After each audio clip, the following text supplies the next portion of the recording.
Assalamu alaikum. That is, may God's peace be upon you. Welcome back to the power of educating our own. For those of you who were with us last Sunday, that was our inaugural show, where we have discussions about education, the power of us educating our own. And by us, I'm talking Muslims, I'm talking African American, I'm talking taking the responsibility back into our own hands to educate our children so that they will have the best production possible. And so for those of you who have come back to join the broadcast and to watch the show, we thank you so much for the support. As a result of last week's show, we had some people call and connect with us and want to be a part of the Claire Muhammad Schools Network, which is a network of Claire Muhammad schools across the country and in Bermuda who work together to support each other and to push forward the mission of Sister Claire Muhammad. And while all those schools don't bear the name Claire Muhammad School, they absolutely bear the mission and the purpose behind why those schools were developed in the first place. And so this evening, we will go into our second show, and I'm so happy to be here. And I do have co-hosts, so for those of you who were with us last week, you did see my co-host, Sister Karen Shaka and Dr. Patricia Salahuddin. They are traveling right now for education purposes, and so we ask Allah to give them traveling mercies, but they will be back with us next week. But today we have a wonderful treat. For those of you who know the history of the school system in the community, I'm sure that the name Imam Kadir Abdul Sabur rings a bell for you. And so today I have him and his beautiful wife, Sister Beverly, and we will be having a conversation about education and its longevity and all the rich history that comes along with the work from my guests this evening. And so I'm going to bring them in so that you all get a chance to start the conversation. Assalamu alaikum. So it's so good. I'm doing well. And so it's so good to have you all with us today. I'm looking forward to the conversation that we will have. I know that there's so much that you all have done in this community as it relates to education that I can't even begin to scratch the surface of saying that I know. But anytime that I hear your names, I always get a response of how impactful the work that you have done has been. And so for our viewers and our audience who don't know or who even do know you, tell us who you are and tell us a little bit about yourself.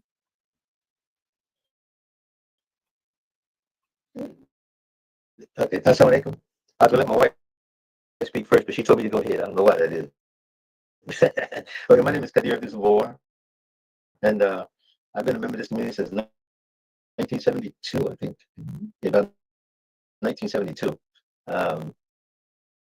And Sister Betty came right behind me in 1973, I think. Okay. And I was when I went to the worst high school in the city of Philadelphia. And Sister Belly went to the best high school in the city of Philadelphia. But we were neighbors. We lived on the same street. I used to do papers to the house when I was.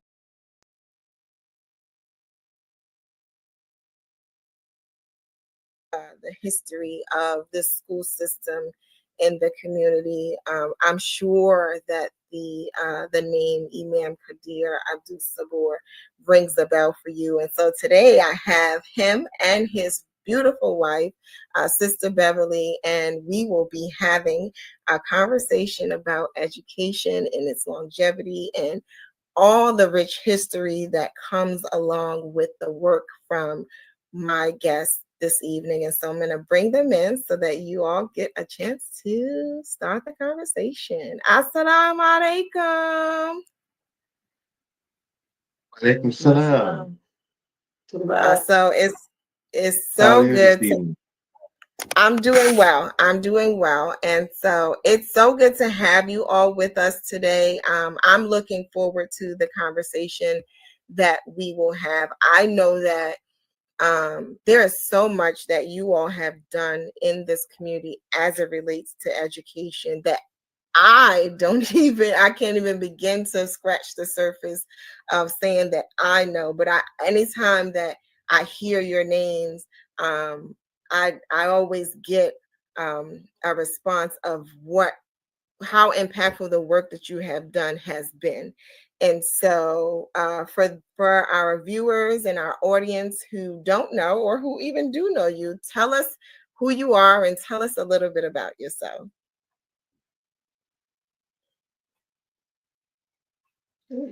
Okay. Assalamu alaikum. I was gonna let my wife speak first, but she told me to go ahead. I don't know why that is. Okay, my name is Kadir Abdul, and I've been a member of this community since 1972, I think. Yeah, about 1972. Um, and Sister Belly came in right behind me in 1973, I think. I might have those. Yeah. Okay. And I was you know, I s- mm, when I went to the worst high school in the city of Philadelphia. And Sister Beverly went to the best high school in the city of Philadelphia. But we were neighbors. We lived on the same street. I used to deliver papers to her house when I was 10 years old. So we've known each other for a very, very long time. And so when I got out of the Marine Corps, I wanted to go back to college, go back to school. And so I finished, graduated, finally graduated, and went on and started teaching at that time, the University of Islam. I was a math teacher there in Philadelphia. And I just kept it up and kept on going up and finally finished graduate temple and kept on teaching and taught at community college in Philadelphia. And then I was a computer systems engineer for about 25 years, but I kept teaching on the side, taught mathematics, and then I started teaching computer science. I taught here in Virginia at down in Richmond Public School, but also taught at John Tyler Community College. So I've been teaching. I've been doing computer engineering and teaching for most of my life, but I've always stayed with uh, our community. And great thing about is that the education system that Cloud Muhammad schools offer is second to none. It's far better than anything that one can imagine. There are a lot of reasons for that. I imagine doing this program we'll talk about some. So that was how a little bit about me, my background. So finally I was put in the computer system here at a local college in Parkville, Virginia. And this was at the time when they were just trying to get people of color into higher education. So they offered an opportunity for me to go back to the graduate school. So I went to University of Virginia. I finally graduated with my doctorate of philosophy and doctor of philosophy, and my focus was Islamic schools in North America. So I wrote my PhD dissertation on ghetto response to a Muslim response to a ghetto school. I used the Muhammad School of Queens, New York, when I studied the school and wrote my PhD dissertation on that. So that's kind of how we are. And then, the years we moved from Philadelphia to uh, Virginia, and with Master Bilal, we had a little school. Sister Belly was the only teacher at the school, and then that grew into Clan Muhammad Boarding School. We tried to start the college, Muslim Teachers College in Randolph, Virginia, and we had worked with great people on that effort. Um, Dr. James Rashid and Imam Ezekiel Pasha from New York and many others at that time was Imam Ali Rashid in New York and many, many other people. help with that. And that went on for a while. Then we tried to start here in Virginia. We had these three schools, two schools basically. The immigrant community had a Islamic school, and then the three basically. What we were trying to do, and then there was the immigrant community had a school, and then there was the African American Muslims who were not a part of our association. They had a school. And I wanted to, our boys were losing our boys so fast. I wanted to try to build a boys' school. So I tried to talk to each one of them and didn't do any good. So I just made in my mind I was going to work with the two major groups because RF had stopped at that time, and I was working with the two major groups to try to understand where their heads were at. So I taught mathematics at the African American, it was called the Homeschool Academy. And then I also was invited to be on the board of the immigrant community, which was called ICRA Academy. So I had an opportunity to work with all of them. And so then we wanted to form a school that really addressed the needs of educated Muslim education in Richmond. And so we formed the Tawhid Prep School. And the way I did it, we pulled people from all the communities, invited everybody to be a part of it, the immigrant to be a part of it, African Americans to be a part of it. This community was not community in our association, but we invited everybody to be a part of it. And we had meetings. We did this for about a year. We'd have workshops and stuff like that for a year.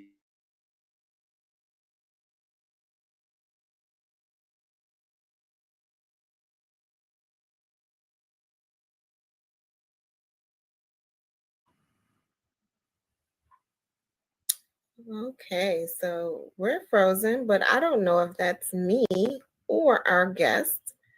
So we'll see if it comes back in. But as you all can tell, there's a rich, rich, rich history connected to Imam Kadir and Sister Beverly, and I can begin to call it. But hopefully they're able to come back in. We'll pull them out and see if they can come back on. Okay, so then it was them. It wasn't me. But so far we are hearing about their journey in the world of education in the African American Islamic community. And I heard him mention the boarding school, which I really want to know more about. My husband actually happens to be a graduate of that school, and then he talked about the Teachers College, which I'm excited to hear them take us through the journey on. But the other thing is, education is one of those things where you're either like really, really, really into it, or you're kind of, it appears that you're just kind of comfortable with someone else doing it for you. And it sounds like, and even from what I've seen from Imam Kadir and Sister Beverly, they're on the end of like really being into it and being change makers and really wanting to be on the side of like creating the something new and the something innovative for the purposes of um, keeping. Now they're messaging me now, so we'll try to get them back in. She says they lost video and audio. Let's see if we can help them. Um, let's see. Let me just send them a quick message. Okay, so they're having some weather issues on their end. So I'm gonna try to get them back in here.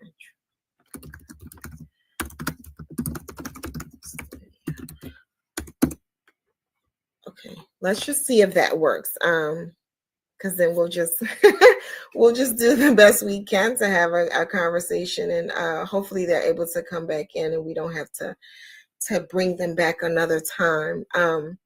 But yeah, education is this thing that you either are on that end of building it from the ground up and being innovative with it, or you're depending on others to do it for you.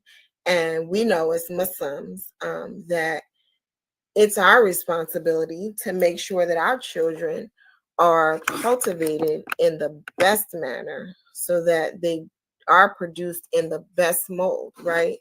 And you ask yourself, well, how do I do that? Everyone's not going to be an Imam Kadir and Sister Beverly, and we know that, right? But as parents and as grandparents, what do we do? um, how do we go about educating our children in 2024 when it's so easy to put your child in a public school that's right down the street and doesn't cost any money, or a charter school with a similar format, right? How do you choose that, or do you choose a Clara Muhammad school? And perhaps is there even a school in your vicinity for you to have that choice? Many people who talk about the rich history of the Clara Muhammad school system, often they're talking about their experiences from um, from years past, right, where we did have more schools thriving and greater options for our children to go to these schools. And now we know that that isn't as vast as it used to be, right? We do have um, a wonderful selection of schools that are still in the system. Maybe they're not all full-time schools. Some are probably weekend, or we say strong end schools, right? And we do have some online formats. So for instance, if we're able to get Imam Kadir and Sister Beverly back in, they're founders of an online school called New Africa Ummah Online. And so all of this just begs the question as to, what our responsibility is as it relates to education of our children. If what are our options and what works for us as families, right? As a mom, I know that that's, as a Muslim mom, right? As a Ummi, um, that's something that you think about when your children are young, and circumstances bring you to whatever decision it is that you make.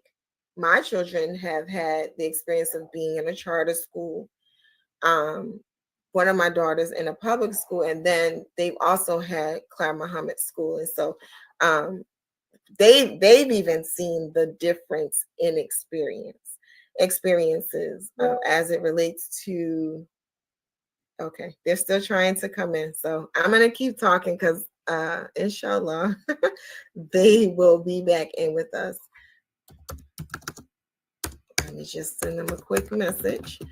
Yeah, so hopefully they'll be back in with us. But the children even notice a difference in the experience in both in being in those different environments. I remember my oldest daughter, when she first went to high school and she came right from Clara Muhammad School, one of the things she said was, and I've heard a couple of people tell me this as it related to their children, is that she said, I don't understand why these children just can't sit down and learn.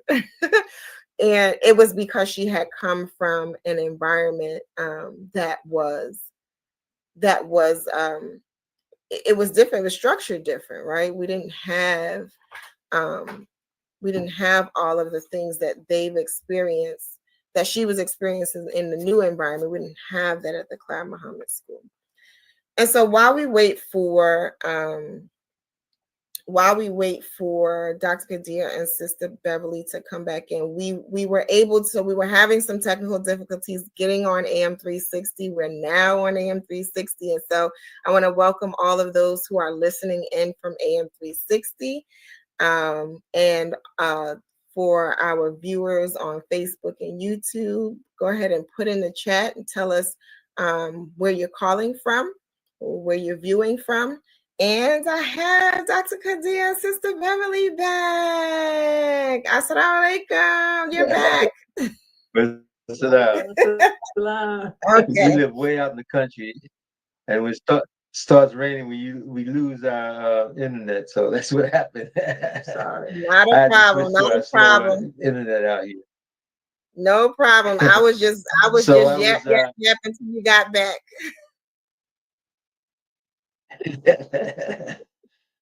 okay. So we was trying to. You asked us a little background, so we got now how far we gotten. Well, anyway, to kind of sum it up, we've been working with some schools in Islamic education for over 40 years, and I think it's a great thing that a good reason. I mean, it's a good effort, and there's a couple of things that we need to do in the future and in time, probably before the end of the show, we'll share some of those. So, Sister Beverly, you want to share some of your experience? Oh, okay. Okay, my experience was somewhat different. We became Muslim. We accepted Islam in Rochester, New York in 1972. And we returned to Philadelphia, our home city, and we started attending the mosque at Susquehanna Avenue. And we had a little boy, Sekou, who was born in 71. And he was a precocious child, and we wanted to get him started on the right path. So we took him to at that time, it was still the temple. Okay, that's how far that was. It was still the temple, and we had a University of Islam. And my background is in education also. My first degree was in secondary education, Romance languages, Spanish and Portuguese. And I had great hopes of being an interpreter at the UN, but that was beyond where I could get. But anyway, so Sekou started in the 4-year-old class at the University of Islam, and I volunteered naturally as a parent helper in the classroom. So I had a chance to see how things were going and learn more about Islam myself as they taught the little ones. And we were there when the change came, and it was very inspiring when our community in Philadelphia had a chance to buy an old Catholic school. And so we moved from the different places we had school in North Philly to the West Philadelphia, a different neighborhood, and all of us in one building. It was really, really heartwarming, and it strengthened all of our iman because we had a real school by that time. And I had an opportunity to help also in the classroom there. And eventually, after I had enough babies, I was able to actually work as a teacher at the school. And we did a lot of really great things. It's amazing how getting a school started brings the community together. And we could see that in that effort back then. And people came from all around to help. And everybody in the neighborhood and beyond were proud that the Muslims had a school. And we did some really great things. And well, we moved to Virginia, and with two little girls, son and two little girls. And when we got to Virginia, they had a school there here in Richmond, but we came after the energy kind of died in the transition. So I said, well, I got to have my little girl, my littlest one, Inez, got to have a Islamic school for her. So I said, well, I'll just do one. So uh, I got the permission, and I got some assistance from some of the seniors who saw that vision. Some of the parents were a little slow about doing that, but uh, I was able to get a preschool started. And we started with just a few families in the masjid. And then people from outside our community saw an interest, and they started to come, and they would volunteer to help with whatever we needed. And so we had that network of people from the community as well as within the UMA. And it was a really good experience. It was really good. And I've seen some of those little ones who are now almost 50. And Wow. sometimes I'll see them and their parents will say, "Oh, Sister Beverly, my child learned so much from you." Da, da, da, da. And a lot of them weren't Muslim, but it meant a lot to have Islam as the base. And the parents appreciated it. Even if they didn't accept all of what we were about, they knew it was the best thing for their children. And it was a very rewarding experience. So Yeah. And so there are that's so kind of the many background. things. Yes, there are so many things that the both of you have Mhm. shared that I could ask a million questions at this point. One of the things I do want to know is what was teaching like in those early years? Was it were the demand? Do you think that the demands were different? I know you talked about the spirit of the community just being like a high spirit and one of cooperation and collaboration. But what was the demand or the command for education back then? Okay. Well, there was a common characteristic between those early schools that we had and the segregated schools that were part of our American history. Because in the segregated schools, the African American teachers had a genuine, sincere desire to educate their youngsters, even though they themselves not have been adequately prepared. So, in reading some of the literature, he discovered that the African Americans who could read, they would teach the former slaves to read. Sometimes it would be under a palm tree or deep in the woods, and nobody was too old to learn, nobody was too young to learn. And the teachers was concerned about educating the whole community, educating the community. And that carried on right into the development of the segregated schools. The teachers, they knew that they were preparing the youngsters for a future that they couldn't see. So they were really into it. They really wanted to give the students something that would last and to strengthen them against the racial prejudice that they faced. And the same thing was true in our early Muslim schools because the teachers we had, then many of them weren't college graduates. In fact, most of them hadn't been college graduates, but they were parents and they were sincere people who wanted to provide their children with the best and the best opportunity, the best chance to move forward and to to be representative of our ethnic group and not depend on those outside of us. And that was a common thread. So that common characteristic was present in both those settings. And I think that's something that we're going to have moving forward. We have to make sure that we have teachers who have that genuine sincerity, genuine desire to bring the children to help them to develop to their fullest potential. Is that right? And Yeah, no, I back in love those days too, good. yeah, because there were several teachers who had not finished college. There was a real strong emphasis on getting the ABCs, the three, reading, writing, arithmetic.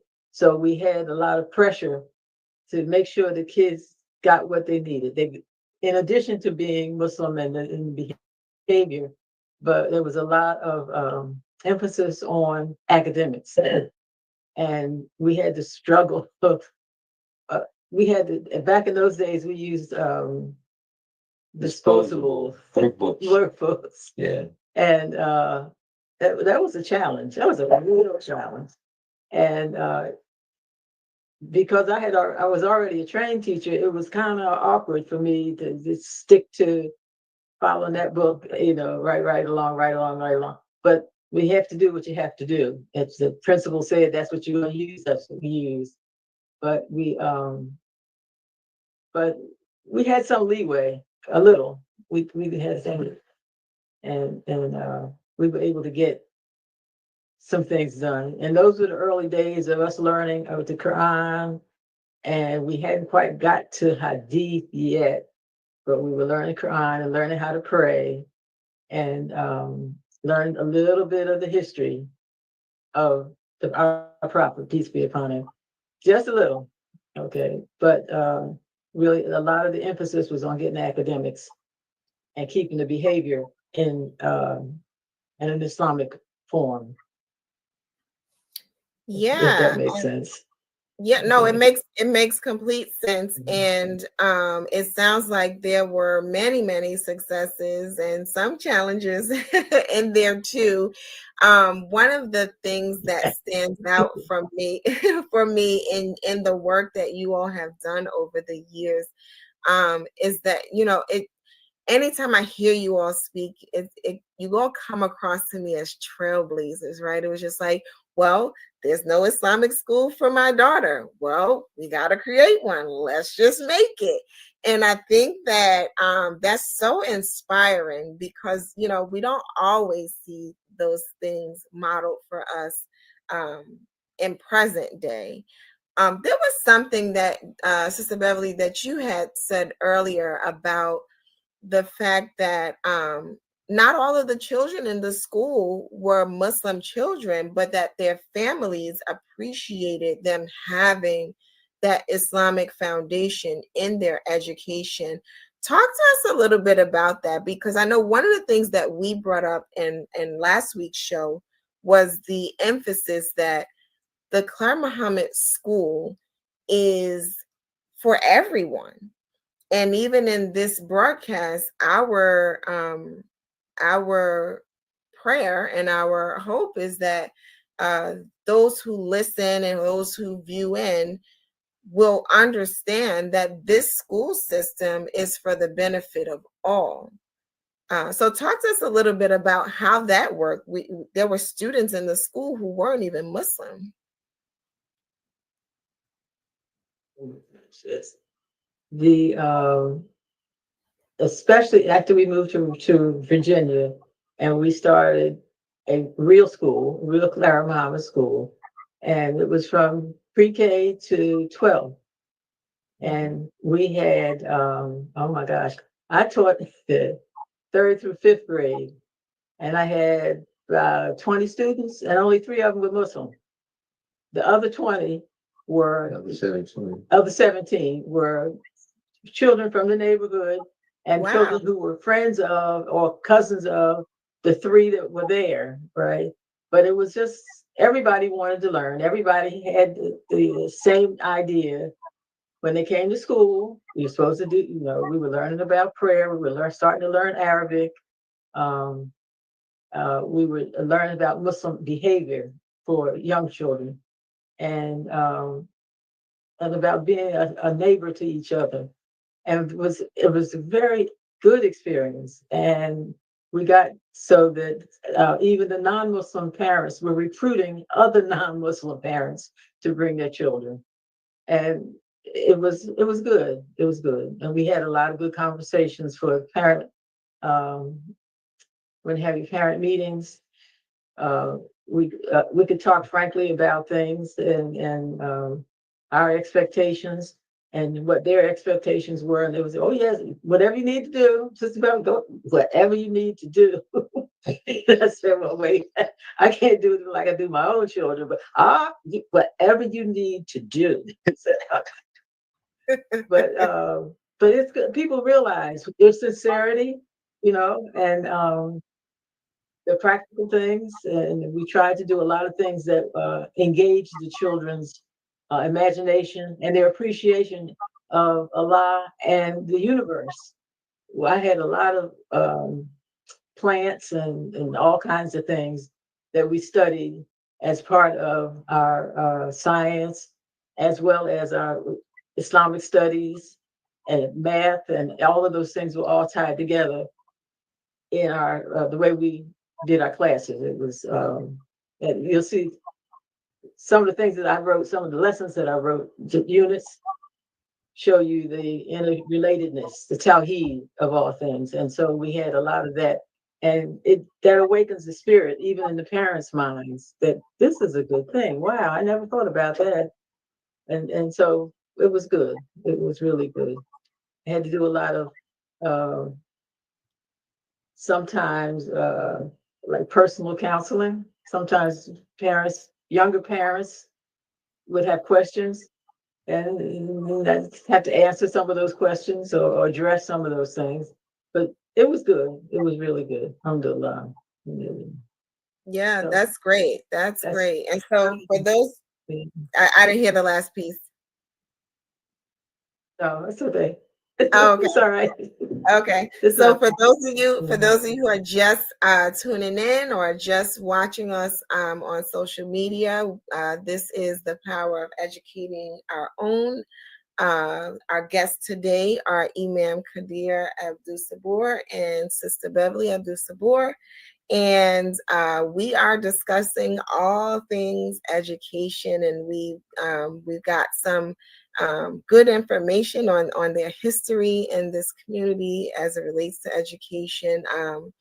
And I want to talk at this point about um, some of the schools that you all were able to create. I know, Dr. Kadir, you mentioned them earlier. You talked about the boarding school and you talked about the teacher college. And I know that you both are founders, I believe, of New Africa Ummah Online. So talk to us about those schools and like what it took to even get them started. Okay, well, the first one I guess would have been Sister Beverly's preschool program. That was in Richmond. And at the time, I was not the imam, and education wasn't looked on very highly. So we had plenty of challenges then. Then when I became the imam in Richmond, then we just went all out and established the Claire Muhammad School in Richmond. Um, and but the problem there was that the building needed some serious repairs, and we couldn't get the community to buy into supporting the school because everybody had their own idea about how money should be spent, and they couldn't see the value of education, and that's kind of a problem that we have today. Many Muslims don't see the value of education, particularly African American Muslims, because it hasn't education in America hasn't served us as a people. There are exceptions, but as a people, generally speaking, education hasn't served us. So therefore, we don't have a high regard for education. We don't see the real power, the empowering of the individual through education. So, it was true at that time too. So what happened was that we just kept on plugging away until the city finally got to the point where we couldn't operate unless we were able to make certain revisions to the building. So we couldn't get those done. We couldn't get support for that. So we looked around the city for other places, other locations to relocate the school, but none of those plans fell through. So eventually, we were forced to close the school because we couldn't keep up with we couldn't satisfy the requirements. So from there, we said, well, we worked with some other people and said, well, let's start. We still had this need to do something for our boys, so we started Claremont Boarding School. And your husband was a student at that school, and went around and traveled around the country with Imam Zika Pasha and Dr. James Rashid and some others, and began raising money to buy a piece of land down here in Virginia, Randolph, Virginia, and we purchased the land, and that site was going to be the Muslim Teachers College. And the boarding school was supposed to be a preparatory school for the style college students. The college students who learned about teaching would be able to teach in the boarding school. You get classroom experience right at the time you're taking education. That was the whole plan. Um, as the thing would have it, as time passed, we never had enough money to work. Uh, we couldn't get enough operating money. We couldn't pay the best quality teachers.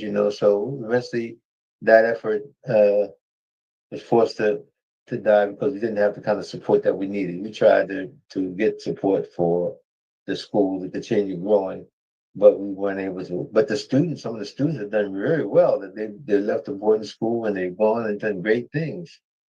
Your husband's example and many other examples. The boys have gone on to this was all boys boarding school. Who've gone on and done great things, done very well. Uh, and then that after that effort petered out. We wanted to do another one, So we came back to Richmond. I was trying to work with the existing schools here in Richmond area, and I tried to work with them. I taught at one and was on the board at another, and tried to get them to reform Towee Prep School.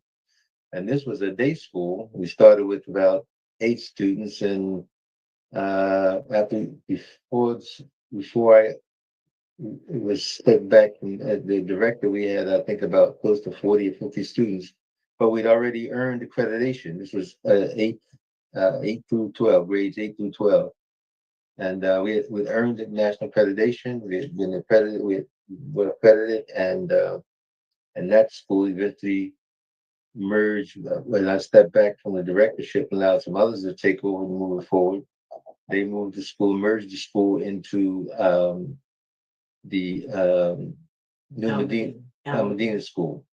And then we wanted to do an online school. It seemed to me that online was the way of the future at that time. This was in mid 90s, I think it was. Um, Seemed like to me it was the way of the future, and nobody was addressing it. So we did the online school for Towee Prep School. And that school is still going on, still in existence. So those are the early efforts of the schools that we worked with, and the couple of things stand out in terms of prep and study school. Number one is that you have to have the person who's kind of spearheading this to a small group of people are like the group leaders, 3 or 4 people, like the three of you. You know, you all have to share the vision and see the vision. I'm talking about you, Madam Q, and Dr. Patricia.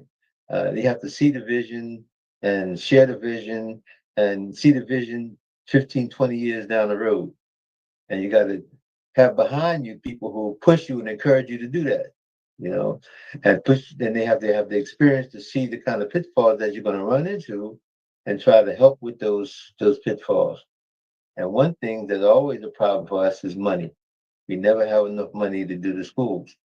Now, what's happening over the years is that we got the idea that we should be asking the government to give us money, and that's never going to happen. You're never going to have control of your own schools if somebody else is taking is giving you the money. They're backing, they're financing. If they're financing, you got to do what they say. That's just the way it is. Don't make no difference who it is, whether the money's coming from locally or abroad. If they're paying the bills, then they're going to dictate what goes on the school. And we just can't seem to get that through our head as a community of people. You know, we got to do this ourselves. In that regard, that's an area that those of us who've been around for a while, see that you guys are going to need. So one of the things that we're trying to do is we're trying to start a business here in Virginia so that we can share some of the proceeds to the school. And we want to do that as a model for other businesses to do the same thing. Businesses get to start their businesses and then make consistent monthly donations to, in this case, the CMS network, because the CMS network is a very viable um, route. It's going to be a monumental establishment institution for Claremont School. Great work have already been done by Imam Adam Bayan, his family. They've been doing monumental work in fundraising, and they just need help in another area. So we're talking to businessmen now. One of them suggested, the meeting was online Wednesday night. One of them suggested that every Muslim in our community, in our association, just donate $5 a month. Just send $5 a month to CMS Network and just let it grow. Just let it grow. And I'm sure the three of you all will decide that you got to put some order to that. So you'll find some people who know how to pull money together and manage it, make sure it goes in the right direction. And we just try to get it in your coffers and then you make it. So those are the two areas that in starting the school. Number one, you got to have people who really want to do and see the vision, and number two is that you have to have the finance. And the most important item is that you have to absolutely focus on the Quran. You can't have anybody coming in there just because they've been overseas and studied and they can recite Surah Al-Fatiha or the Surah Al-Nas in perfect tajweed and don't understand what they're reciting. They're not the ones to be teaching our students. Our students have to learn the language of the Quran. They have to understand the meaning of the Quran. They have to get it so that the Quran touches their heart and their spirit. And that's what happened in the old schools before integration. The teachers would touch the children's heart and soul and their spirit. And that's what happened when we was in the old nation of Islam. When we were isolated ourselves, the teachers could talk to the students and touch their heart and their spirit. That's why the nation of Islam was so important. And that's what happened in the early days of Claire Muhammad School. But then as we got further and further away from that, and we thought that we were somebody other than who we were, we've forgotten all our connection, our roots. Now we want to identify with somebody else, but that's not it. We have to go back to the Quran. We've got to bring the Quran alive in our school. So those are the things that we've learned over the past couple months in Islamic education. Almost 50 years in months. Sister Melody, just thoughts. Yeah. Did you want to add As something, we Sister Beverly? develop our, I was going to say, and to make the education meaningful to the children. Okay, make everything tie into something that they can see that will help them later, but they can see a little bit of it even as young people. I remember when my husband was doing his writing his dissertation, and he was doing his research work up in Queens, New York.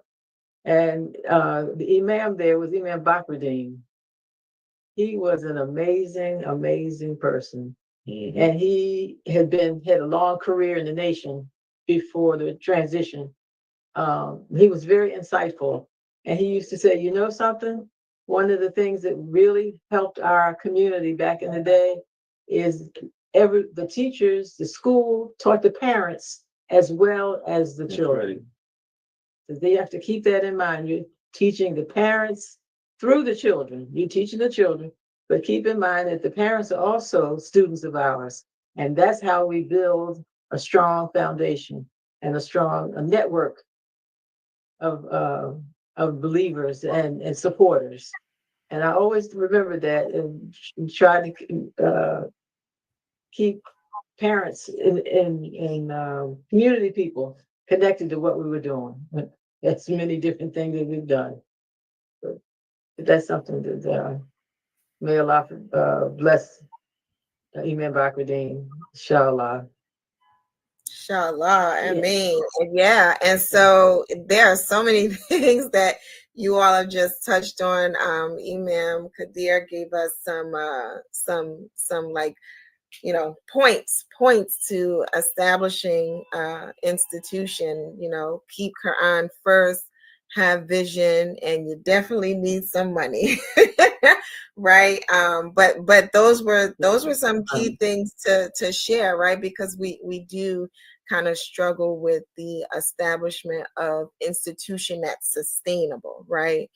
But then the other thing that I heard you all say is that it's the key, I guess, to this whole education thing, is particularly in the classroom, is to touch the hearts and the spirit of the children. And I'm definitely gonna walk away from tonight having that resonate in my mind and see what that then develops into, because it appears that that's the ingredient, that's the secret ingredient that we are missing in school in general, right? But then when we talk about our school system, that's something that maybe we need to be reminded of, is that our goal is to be able to touch the hearts and the spirit of those children. Because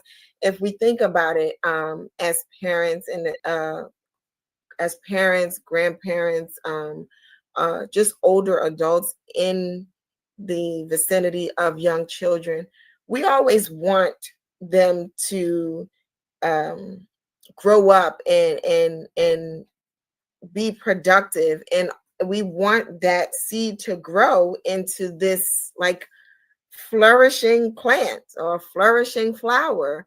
And sometimes we see the end goal, but we don't necessarily consider, like, how do I get this child who's just a baby to the point where they are who it is that I want for them, or that Allah wants for them, and all of that stuff like in between. It doesn't appear that we plan for, or we have a real sense of, I need to cultivate this. And so I'm curious to know from you all, like, what advice would you give, or what do you think our listeners need to know as it relates to producing or cultivating our children into being the best that they can be, considering that, we're the ones responsible for that. And then we'll see if our listening audience has some questions before we dial this down. So what would you tell our listeners and our viewers about what I guess my question is, what could they do, or what, I guess, charge would you give them as it relates to taking the responsibility to cultivate children? One thing that stands out in my mind is reducing the distractions. The children today are distracted by everything: the cell phone, the media, TVs, the styles, wearing their pants low, rings to their ears and nose, eyes, all kinds of crazy. They're just they're just distracted from everything. So the one thing that I would encourage parents to do is understand that they're distracted and try to eliminate those distractions. Now, there's a verse in the Quran, Surah Hadid, the iron, verse iron. I think it's verse 58. I'm not sure. It talks about the 4 stages of human development. And if you, when you're reading that ayah and thinking about it, Allah actually explains the 4 stages of in the life of the individual, and they actually fall and coincide with approximate ages from birth to 10 years old, 10 to 20 years old, 20 to 30 years old, and 30 to 40 years old. The verse of Quran actually corresponds to those periods of human development. On the early stages where the youngsters are in the playing with toys and this, that, and the other, that's when you have to focus the children, understand that they have to play. So you have to create environments so that the distractions are contrived, so to speak. The things that get their attention are things that are wholesome. You have to understand what they like to do at the time. So, and between 10 and 20 years old, you have to understand that that's when the boys are going to show off and the girls are going to be in front of the mirrors, And you have to understand those things. So you have to plan around that. What we used to do at the Kelly Prep School, which we were talking middle school, so we had students between the 10 and 20 years old, 10, 11, 12, 13. We would have skating parties because we rent a skating rink, have a skating party, have a Muslim come in, a Muslim DJ come in and play nasheed. These are Muslim rappers like the Native Gene and some others. There are a bunch of them out there now. These are Muslims that sing, and the songs are clean and wholesome. And the children will come in and skate. We had several of them. Or bowling. So what you have to do is you have to create distractions that are wholesome distractions. Don't leave them to their own devices, because they'll get on the Facebook, the world, or TikTok, anybody, and do all kinds of crazy stuff. You have to create environments that channels their energies. So you have to think about knowing the Quran tells you what to expect, what they're going to be like at age. So you know what they're going to expect. So you have to create environments so that they can channel those energies so that they're receptive to the creation. Absolutely, absolutely, and I agree wholeheartedly, because there's so much out here, even for us adults. There's so much out here that could grab you, and so we have a few minutes left, and so if for those of you who are listening to us on AM 360, if you have a question, press 1 so that you can be brought into the host queue and we can get your questions answered. And if you are watching us on either Facebook or YouTube, you can put a question in the comment section, and we'll see if we have some time to get your questions answered. And so along the lines, while we're, oh, actually, I do have a caller. So caller, I'm sorry.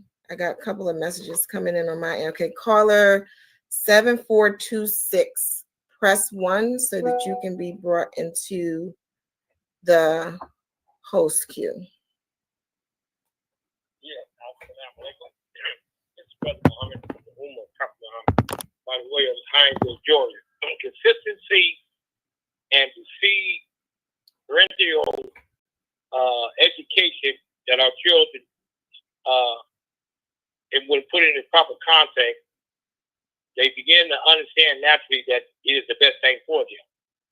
So when they compare how we live, what we teach them is the best thing for them, it makes it a whole lot easier for them so that when distraction approaches them, they can see and we can educate them in how it might look good, but it's going to bring a type of result that is going to hurt you in what you really have seen from your home life. It's beneficial. There's love here. There's many things that we teach them about. The kids will see those things, and they won't go near the far, God willing, behind the fact that they have a model example that they can trust, especially maybe once or twice in their development, they might, be distracted and they find out that what we've been showing them all their life, it's true. That if you play with fire, you get burned. And it's not worth it because they have lived in an environment that supports what you're telling them or what the parent is telling them. So I think live in what you say out of your mouth and put it in deeds and actions, a nice model of it, a nice environment that supports it so that when distractions come, they might do like we did. Because the law tells us all of us, was saved from the brick of the fire. Because distraction makes you go deep. Because we are learners, we are thinkers. And we know the creation is for us to observe and analyze and see the nature of it without distracting the nature of what we're studying. Like we see that, so when our children begin to understand the language that we're teaching them and that we live in it every day, inshallah, Allah will bless them like He does anyone who submits. And the comparison of truth and falsehood, or truth and artificial, they'll begin to like what is real. Everybody's searching for what is real right now. Our whole goal is trying to find out the truth, the whole truth, and nothing but the truth that the prophets of God have said before us, and it was Prophet Muhammad was commissioned to do his validation of the same thing, but with a warning that this will be the final opportunity for our children to really sit down and get the whole truth. 90 seconds. And let them observe those who don't. And we can illustrate some things to them. That's education. Let a child or a new mind or a fresh mind see the results of what you tell them. Absolutely. Absolutely.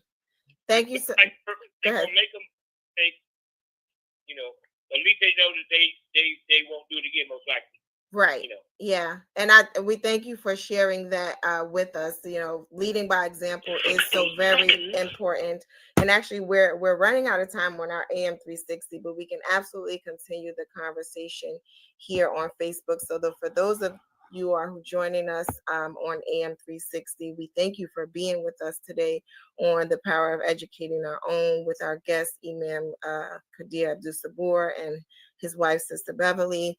We want to continue to have these very fruitful conversations about education so that we create an environment and a culture around the importance of education. I don't think I'll be able to pull in any additional callers from AM 360, but I do have some questions that are coming in on the Facebook side, and I'm going to bring in the first of them. Let's see, AM 360 is conking out on us. So from one of our Facebook users, the question is, how important is using creation as a foundation for curriculum in our schools? Now, you talked a little bit about that earlier, just a bit, but how important is it? So that's extremely important because Allah says, in the hayatul likami dhikri, in this is a sign for those to think, for those to reflect. So in what? In the whole creation is a sign. Everything in the creation is a sign for people who think, with no exception. Everything is a sign. Even take, for example, the political climate in America today. That's a sign for people who think. And if you think about it take a string, tie it on a tree, and put the other end, a rock on the other end, and you pull the rock up and let it swing back and forth like a pendulum. The rock will always try to slow down and slow down and slow down and reach a point of equilibrium at the bottom, the point of rest. That's the divine state, the median, that the whole Quran is bringing to the mizan, the balanced position. So when the pendulum is pulled one way to the left, you let it go, it swings way back to the right. When it goes to the right, goes too far to the right, you let it go, it swings way back. And that's what we see if we look at our system, political system. You see that when we go too far to the left, it goes way back to the right. When it goes too far to the right, it goes way back to the left. And it continues to do that because that's the creation. So Allah tells us in the Quran that the creation itself is a very important part of everything that we do. Like you take, for example, a spider's web. A spider's web, the Quran speaks about the house of the spider, the flimsy house of the spider. But you could think about that as being a form of entrapment, because what happens when we have our students and our youngsters get entrapped in an education system that doesn't serve them, it doesn't encourage their critical thinking skills, they're trapped. So they can't make intelligent decisions. They do whatever they've been taught to mimic or imitate. They don't think for themselves. So education could be a form of. Now there's a sign from the spider's web. You see, so the whole creation is like that. The mighty oak tree, it starts from just a single acorn about the size of a penny and grows into a tree that's maybe 50 or 100 feet tall and can stand all kinds of storm and turmoil and rainstorms and people carving their initials in, and it continues to stand. But it started from just a little simple little acorn. So when it first broke the ground, it was real susceptible to anything. Wind, get kicked over, step on it, it's dead. But it grows to a strength, and that's the way people are. People have to be the same thing. You take the roots from the roots down in the earth, and it grows, it reaches towards the sky. You take from the material world, earth, and reach toward the spiritual world, the sky. So everything in creation is a sign. So yes, it's absolutely important to understand the creation in order to to help our children, and all in the Quran. The last thing I say on that is that mathematics mathematics is Allah's gift to humanity for understanding his creation. You can't understand the creation unless you understand the mathematics of it. Absolutely, absolutely, and so we actually still have AM 360 with us. I do have another caller 3275. If you press 1, you can come in the queue, and we'll we'll allow you to ask your question. And for those of you who are on AM 360, as that begins to close out, if you want to join us on New Freedom Network on YouTube, that's a way for you to see us visually. We just have a few questions left, and then we'll be closing out the program. But caller 3275, if you'd like to ask a question, please press 1 so that we can bring you into the queue. And so while we're waiting for that, because I don't know if they're being brought in at the moment, but okay, so we're maybe not on the AM 360, but I do have. Oh, I hear you. Go ahead.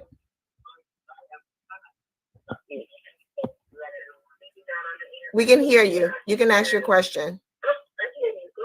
Oh yes, it's enough. Yes. But I got a question to Dr. Subriel is why to yes, how can we make donations to the school?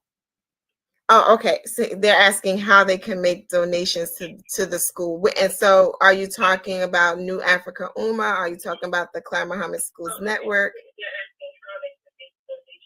And you'll have to turn your volume down on your device because we hear the feedback.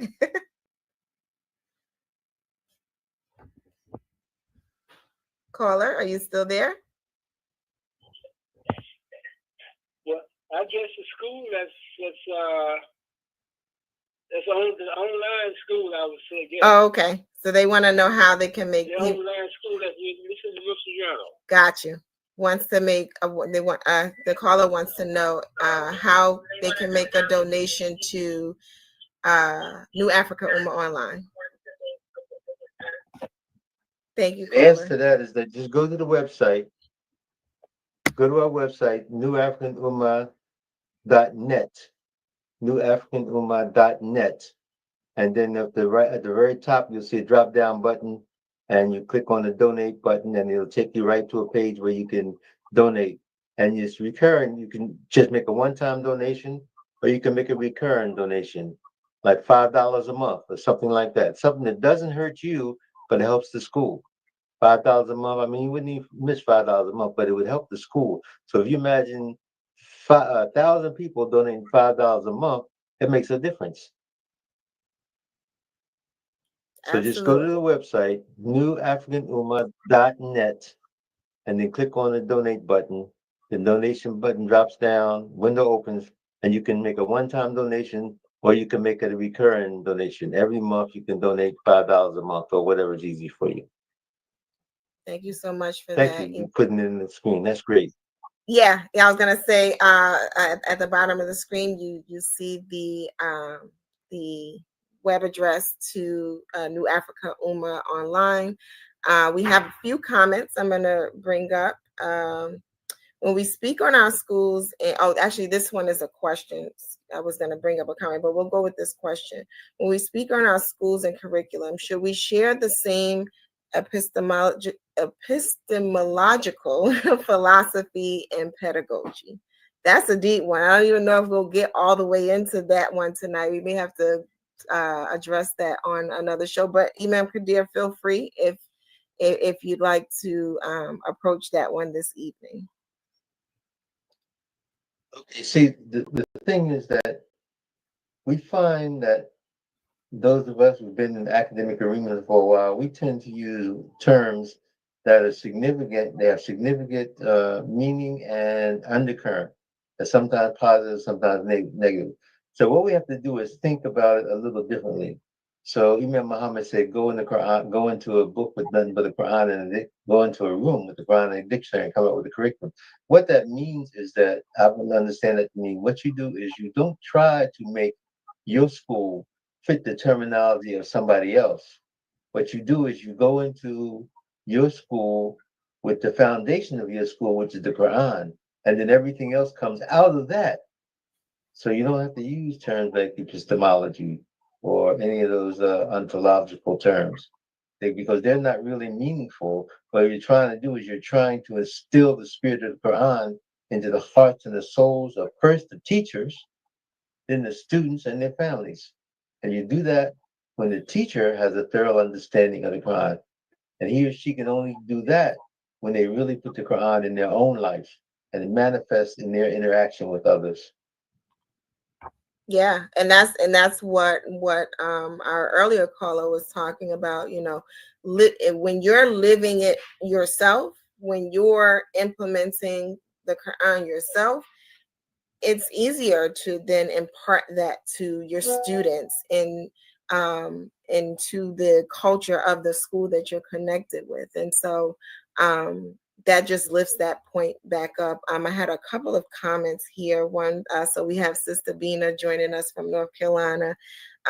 We were talking about reaching the children, and she says, I really got a chance to experience how important being kind and patient with the children is toward keeping the children interested and exciting about what's being taught. And so, yeah, that's important. Imam Kadir talks about taking those distractions away. Well, kindness and patience go a long way as well with being able to reach them. We do have a viewer on Facebook asking how someone can enroll in the online school. So we did share the website at the bottom of the screen, and we'll bring that back up. But is there anything else you wanted to share as it related to enrollment? It's just they can just go to the website, and then there's a online application that they can enroll.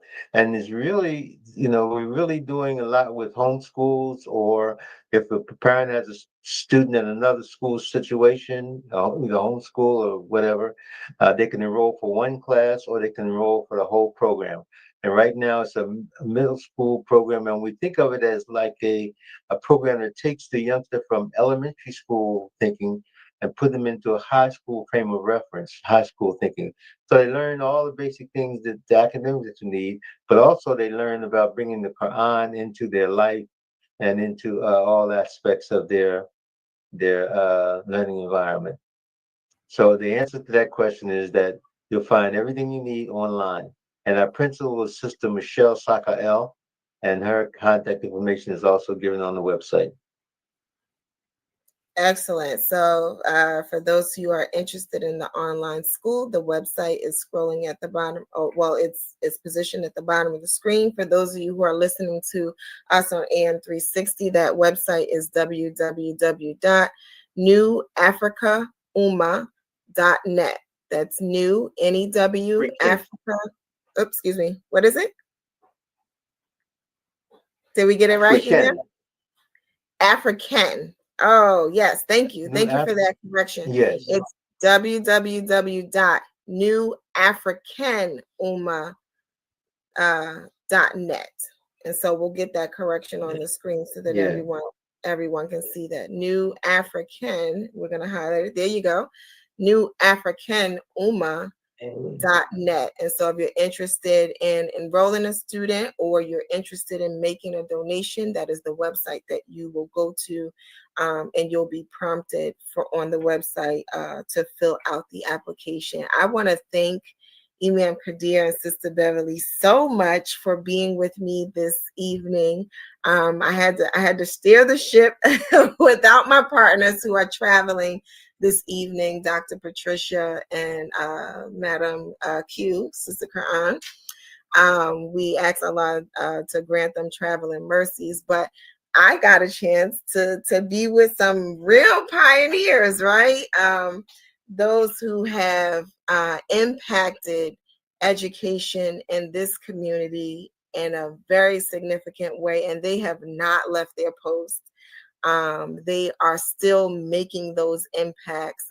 Earlier, when we started the show, Imam Kadir talked about the fact that there was some good works happening in the Clyde Muhammad Schools network that is to come, and they are for sure instrumental in making that happen. So I want to thank you all for being with me this evening. If you have any last words, here is your opportunity for that before we close out the show. Sister Beverly? You go ahead. Well, we thank you so much for inviting us to be a part of your show, and we pray that Allah bless your efforts with much success. It's very needed. People who look at our community from afar, they don't see the kind of cohesive connectedness that we need to garner support.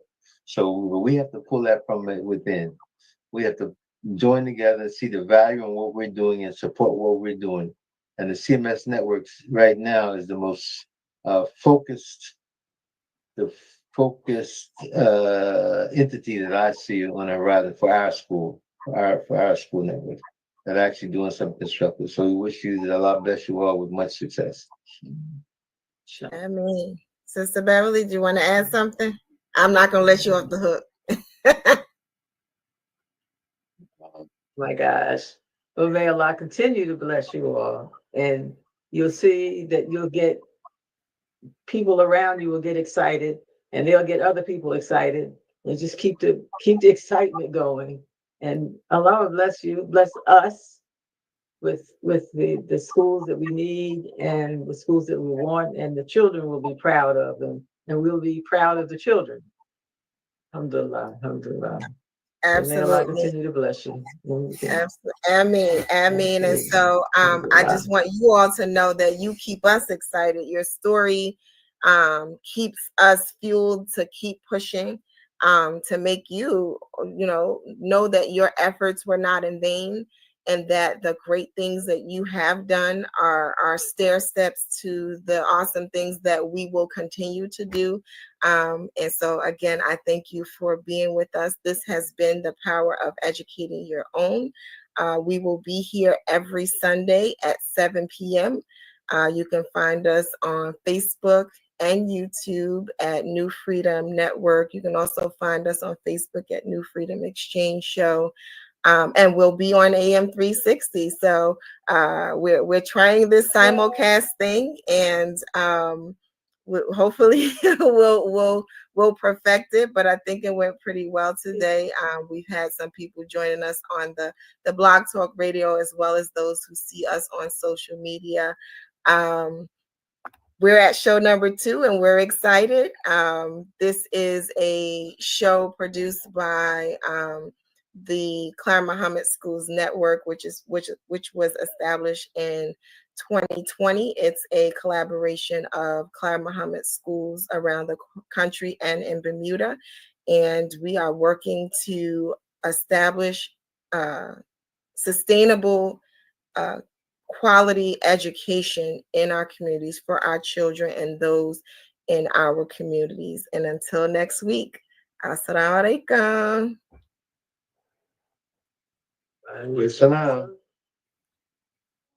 Sister Clara Muhammad, a black Muslim woman from Macon, Georgia, was an extraordinary leader and pioneer. Her contributions, especially in the development of Islamic education in America, paved the way for thousands of Muslim families to take ownership of their children's future, starting at a time when homeschooling was illegal in the United States. She eventually established a network of schools that was later named Sister Clara Muhammad Schools in her honor by her late son, Imam Warith Din Muhammad, rahimahullah. Sister Clara Muhammad helped establish the important role women had in early Muslim American history and was an inspiration to future generations of leaders. Without her, there would not have been a nation of Islam, or the unique Sunni Muslim community that evolved from it, one that was acutely aware of the concerns and aspirations of women. May Allah have mercy on Sister Clara Muhammad.